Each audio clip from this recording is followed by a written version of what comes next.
Hi and welcome to today's tutorial. In this video, I'll be showing you how to sign your own document in Docusign. Alright, the first thing you want to do is head over to your Google Chrome browser as always and then type in Docusign, alright, and log in if you haven't already created an account.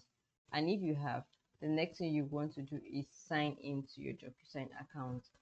You will need to sign a document yourself without sending it to anyone else. You need a Docusign account because Docusign makes it very easy and simple for you to upload and sign a particular file. All you have to do to sign your document is to upload your file, place your signature, and download the completed document within minutes. This is a simple, easy peasy, straightforward routine.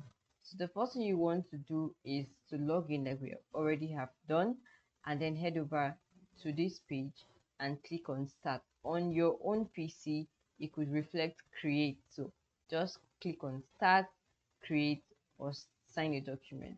So we will click on this and it will take us to the next page. All right, as you can see, the first thing we'll have to do here is to add the document that we are working with. So I'll click on upload. I'll go to my desktop and click on the particular document I want to work with. All right, so I'll go to document and click on this particular document I want to sign, and it will be uploaded within minutes. All right, so the next thing I'll have to do is choose here that I am the only signer.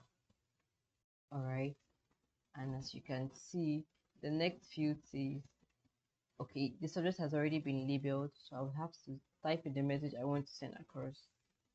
Signature is my message, and then pick my frequency of reminders. Do I want it every day, custom made, in 7 days, whichever one works for me, and I'll click on sign. And in a few minutes you would see that my document has been signed. So this is a short and easy way that you can sign your document on Docusign. As you can see here, it has been completed. All right, this has been completed. So thank you so much for watching this video. I hope to see you in the next one, and I hope that you've been able to learn how to sign your document on Docusign. Until the next one, bye for now.